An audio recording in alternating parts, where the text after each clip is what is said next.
Good morning. It's 7:30, and we just want to welcome you to Breakfast with Bridgett. And we're looking forward to a very nice day, a very warm day. But we're also talking about springing forward today. We have a doctor from Orlando Health joining us, and especially when it comes to getting the kids ready, or maybe if you have shift work like we do on the early mornings and overnights, there are some things you can do to sort of help out with that. So we'll talk to a doctor from Orlando Health in a few minutes. But first, we want to get you ready to get out the door. Meteorologist Candace Campos is here with a really nice day. I love that pink. It's just getting me in the mood for spring, Candace. Thank you, which I accidentally matched the graphic that I'm about to show you. It's very spring-like today and even into our weekend. Now, temperatures for today, we're nice and cool in the mid 60s right now. No need for a wool jacket, just comfortable. We're going to start filtering in some more dry air in place across central Florida as we head into the afternoon. And because of that, it's going to feel nice and comfortable. Look, I'm like a tulip. I'm one with the tulips today. Aw. Comfortably warm today. Temperatures are going to be still running a few degrees above average. But as we head into your Saturday, that's where we will really start to crank up that heat. Temperatures are going to be flirting with records in many spots across central Florida. And then come Saturday night and into Sunday, same time as we're supposed to be moving our clock ahead. I was just hearing you talking about springing forward. We're also going to be adding some rain to the mix on Saturday night and into Sunday. And that is the reason why we are finally going to get a break from this 80-degree stretch we've been under for the past few days. So as we take you here hour by hour for your Thursday, our highest day maxing at about 81 degrees. No rain to be worried about. Still have a little bit of cloud cover overhead at this hour, but that dry air really help erode that cloud covering, kick it out of here over the next few hours. So clouds and rain forecast, really not showing much.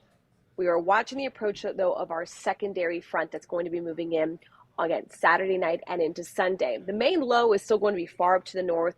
Severe threat, not likely with this, although we can't rule out the chance of, a stronger storm here or there that could produce some gusty winds. But here's stopping the clock about 4 a.m.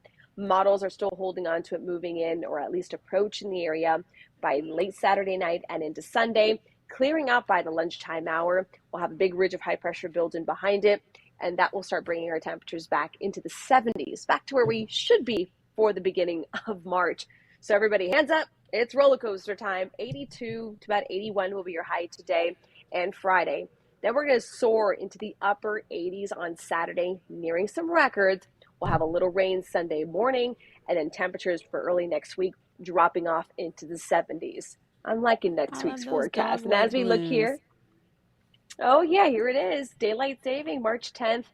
Sunrise is going to shift to 7:40 in the morning. This part I'm sad about because I won't be Oh, able to yeah. show the sunrise during the morning show. That's my only bummer. It And hurts then my soul. 7:31. I know. It's so dark so early. And of course, there's the big concern about kids heading to the bus stop when it's so dark out there. But you know what? The weather throughout the next few days are going to be nice, especially for folks who maybe get home a little later. They'll have some more sunshine to maybe go out for a walk or enjoy some outside time with the kids, as the weather will be really nice early next week. It's going to be breezy though come Saturday and Sunday. So if those upper 80s make you say, I think the beach sounds good. The weather will be nice for the beach. We just will have a breeze in place that will make the waters and the surf a little rough for beach and, of course, for boaters as well. But not too bad of a stretch. If you like it high, you're gonna like a nice little taste of what summer has to offer as we head into Mm-hmm. your Saturday.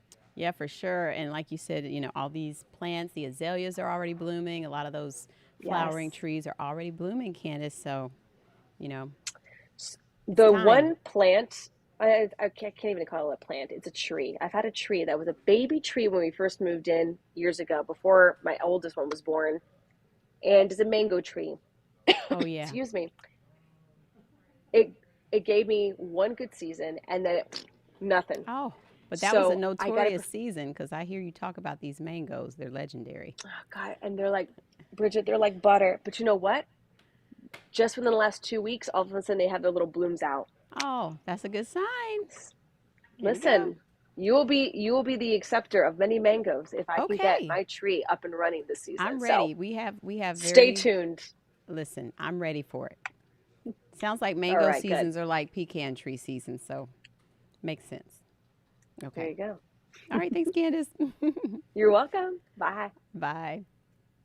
Let's check the roads too as you get ready to head Whoa. out. And oh, hey, Trooper Steve, he is here. He's in results one. you weren't you weren't ready.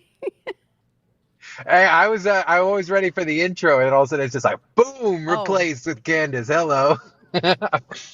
yeah. What's going on? You got a I'm lot of always clothes ready back for you though. there. Yeah, you are ready. Yeah, Lots of it's dry uniforms back cleaning. there. It's dry Oh, cleaning pickup time. So I put a rack back there because all the stuff was falling all over the place. And then my closet in the studio is getting packed, and I'm just like, make I don't yourself want to at be the home. guy that everyone com right. I was like, I don't want to be the guy everyone complains about, so let me clean my closet out. Your And that's what happened. closet, though, who would complain about your closet? Well, if it starts sticking out halfway a little bit, Oh, people the door start won't walking close. by the door. Yeah, I had a lot of suit jackets in Oh, there. okay, okay, So, okay. because I just leave them here, take the pants at home, because you can't come to Yeah. work without pants. Oh, yeah. So, you got to have your pants on. So, I at least do that. Please do. So I take it the roads aren't too bad. Oh, I know we had a few little things this morning, but it seems like it got better, or did it get worse? it Like, did. Well, the only issue is Candace is still pinpointing that fog in our northwestern right. portion. So we're talking like the Wildwood area. So I am watching this crash. That's going to be here for a while. All your lanes are open though. This is going to be southbound on the 308. Excuse me, southbound on the Turnpike at the 308.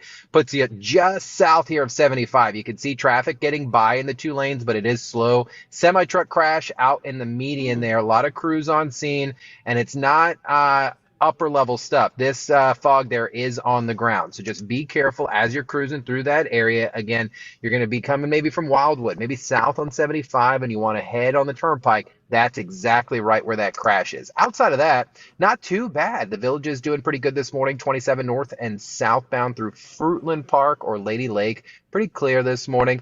Downtown Orlando, I keep saying this. It is gorgeous. I'm outside the New Six studio right now, and the sun is just coming through. You can't nothing but be in a decent mood. Get outside, soak up some sun.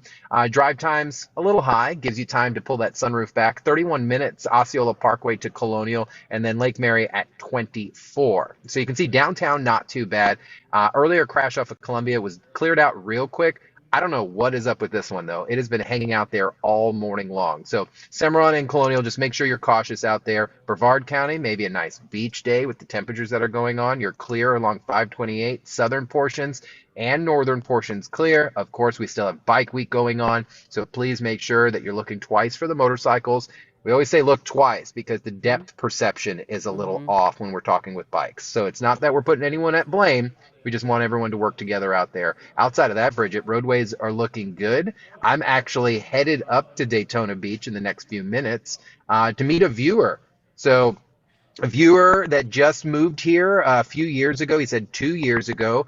And he's like, man, what is going on with the outlets and Bucky's up here? He goes, it's Oh, just a disaster with oh traffic. no. And so executive producer Tara reached out to him and says, hey, do you want to get in the truck and just ride with Steve and talk about it?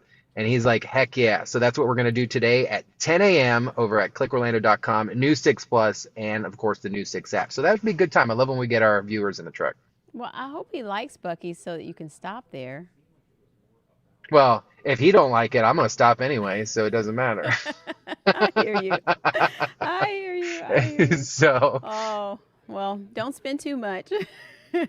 yeah, I won't. I won't. I met so many viewers yesterday, last night at the live Yes. event. It was an awesome, awesome time. So, viewers are popping up more and more. I feel like they're getting more excited because they know we're I out and about. know. So instead of like the public stare down the aisle, they actually come up and say hi now. So it's really cool. Yes, I love that. And I love you texted me that you ran into my mailman. That was so funny because I hadn't seen him Yes, in a while. So that was fun. I wish I had had time to Bridget. get out there.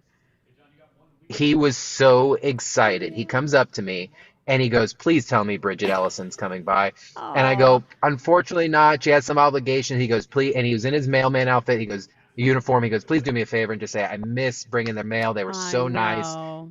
And let him know I said hi. And I said, absolutely. And then I texted you and you knew exactly who I was talking Yes, I about. So that did. was I great. absolutely did. Yeah, and my mom used to run into him at Publix all the time too. So it's just like, we're a community, so it's great. Absolutely. Well, we'll see you soon. Thank you. Bye, Bridget. Thanks. Bye. So, we did talk about the whole spring forward issue. I complained a little bit. I mean, we can find positives and negatives, but from, asking a doctor standpoint, we have Dr. Erin Bowers with us from Orlando Health this morning. Good morning, Dr. Bowers. Good morning, Bridget. I have to be into work at 4 a.m. And so I look forward to falling back because I'm always in a sleep deficit. Um, Many people with pets and with little people they're taking care of at home who aren't paying attention to these daylight saving mechanisms, it can be a little rough, right? Oh, it can definitely be rough, especially because it comes over from Saturday into Sunday, and then we have to go back to school on Monday, go back to work, all of those things, which make it even harder.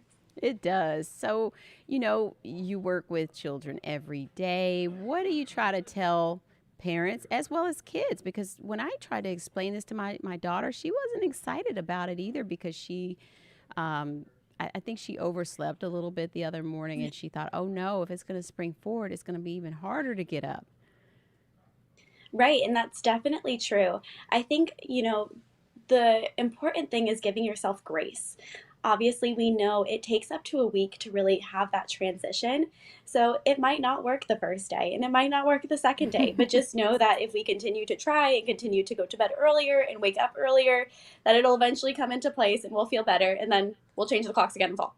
Oh, I know, I know. At least in the afternoons, the children will have a little more time to enjoy, though, because they do get down about their playtime cutoff with, it starting to get dark in the fall. Yeah, and that time is also a great opportunity to go outside, especially before we hit 90 degrees. It's a great Mm-hmm. opportunity to go on a walk and enjoy that time. And the more activity they have throughout the day, the easier it's going to be to fall asleep.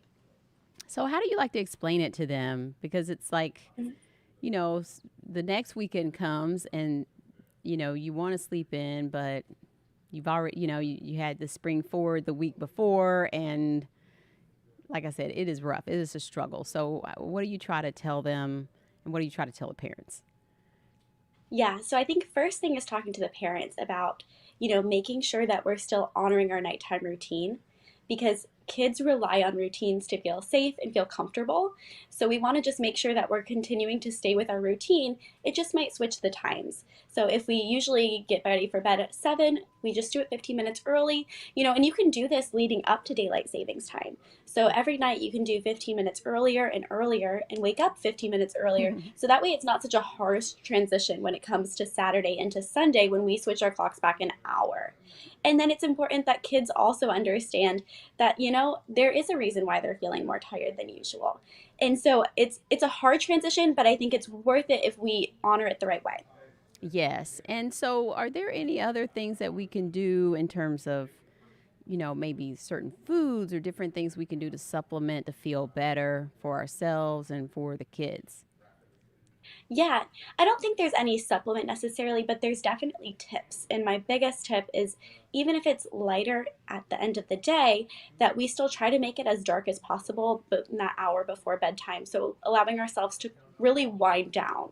So, meaning if we need to put some blackout curtains in the room to make it darker when it's time to go to bed, Mm, making sure we're not putting big electronics on. So, no iPads, no TVs right before bed, making sure that maybe turning off the overhead lamps but just allowing the lamps next to their bedtime so that way they have a little bit of yes. a darker environment because that's going to stimulate what we call melatonin, which is a natural sleep hormone that we produce ourselves. Hmm. And that's startled by when we have dark environments and it's inhibited by the time when we have really bright lights and those blue light from TVs. That's why we kind of say it's important to wind down. Yes. And, I heard about that recently, like I think in the past year, and it was. It's one of those sensory things that even benefits adults. And so it's like you can just go around every room and sort of just tone everything down with, instead of the overhead light in the kitchen, maybe just use like the oven, the little overhead oven light, and just have, enough of a glow so that you can see what you're doing, but not just that overstimulation of all those bright lights that you normally have on during the day. Yeah, exactly. I mean, for our family, it's really important for us. And so we try to use, even in the bathroom, there's the fan light versus the overhead light. And then in the bedroom, we like to use the bedside lamps instead of the big lights. Or Mm-hmm. even, if we're reading books, we have the book lamps to kind of Mm-hmm. make it a darker environment so it's easier for that melatonin to produce in our brain.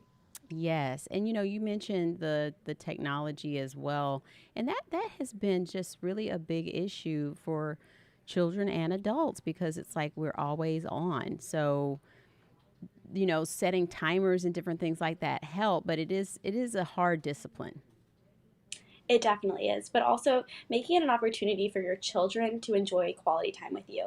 So I, like to say, allow your child to pick out a book that they want to read with you because that gives them some Mm-hmm. control over the environment, which allows them to feel better. But then you also get that quality time and you get that engaging time of reading, and that is a low stimulation environment. We're not listening to loud noises, we're not having the bright lights, we're not looking at TVs. Awesome. So the big takeaways, like our top five takeaways as we get ready for this weekend. Top five takeaways. Number one, give yourself grace. It will take up to a week to fully adjust. Number two is you can try to transition that early. So tonight, go to sleep 15 minutes earlier, wake up 15 minutes earlier. Number three is honor the routine. Your nighttime bed routine is super important for your kids. That gives them the safety and comfort.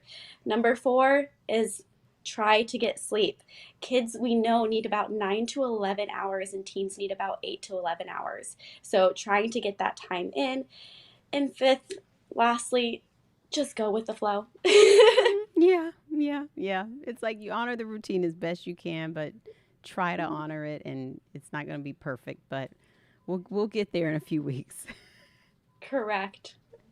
Well, Dr. Bowers, it was great to chat with you, and we hope to see you soon. Thank you so much for your time. Thank you, Bridget. Take care.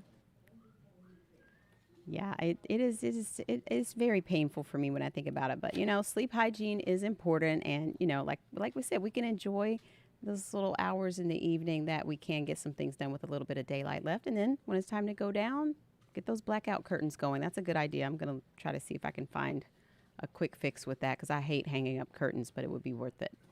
We want to thank everyone who came out. Trooper Steve mentioned it. Rio Pinar Golf yesterday. Such a big turnout. WKMG hit the road for the first time, and we're going to do this over and over. We can't wait to hear from you about where you want us to come out to next, but it was an awesome time in 32825 yesterday. Here's some of the footage.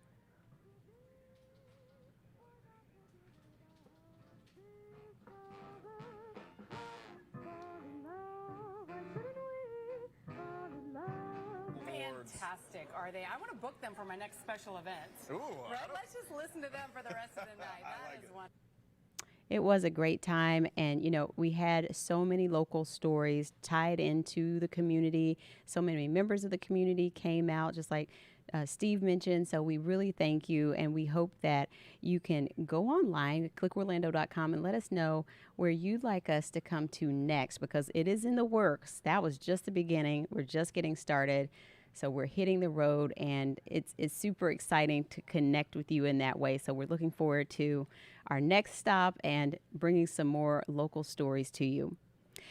We want to tell you about a concern with a recall right now. Our Mark Lehman has more on this, but basically some cinnamon products are being recalled, and it's all over the lead content is at a troubling level. And it also ties back into a previous recall you may remember with some fruit pouches a while back. But here's Mark with more. If you have ground cinnamon in your pantry, you might want to take a closer look. The Food and Drug Administration is recommending recalls from several brands because of unsafe levels of lead. The distributors include La Fiesta, Markham, MTCI, Swad, Supreme Tradition, and a Popka-based company, El Chalar. The FDA's alert coming after a lead poisoning scare last October. I never thought in a million years that my son would be a lead poisoned child. Sarah and Ricky Callahan's son is one of 460 confirmed and suspected cases of lead poisoning tied to pouches of cinnamon applesauce for children. To realize that those were the culprit, I think anger was very much our initial response. At least one official believes it was done on purpose to increase the weight of the products. As for this latest recall, the FDA says the levels of lead in the brands of ground cinnamon is much lower, but if you find those brands in your house, you should still throw them out. So again, throw them out if you have those brands. We have all of this on clickorlando.com, but the biggest retailers again included Save a Lot, Dollar Tree, Family Dollar. The FDA says that their actions serve as a signal to the industry that more really needs to be done to prevent these elevated levels of contaminants in our food supply, and I think many of us agree with that. So we really have to get a better handle on what is in the foods and products that we're buying. Well, we want to tell you about those top cars. We've been talking about it a couple of days. Consumer Reports out with their latest list, and I love all of these different surveys about cars and trucks and SUVs. Donovan's over here. He's a car enthusiast as well. So we want to make sure we fit this story in for you so you know what some of the top picks are for the year. Here they are. Consumer Reports auto testing team puts every car it buys through more than 50 tests, comparing 250 models for owner satisfaction and reliability.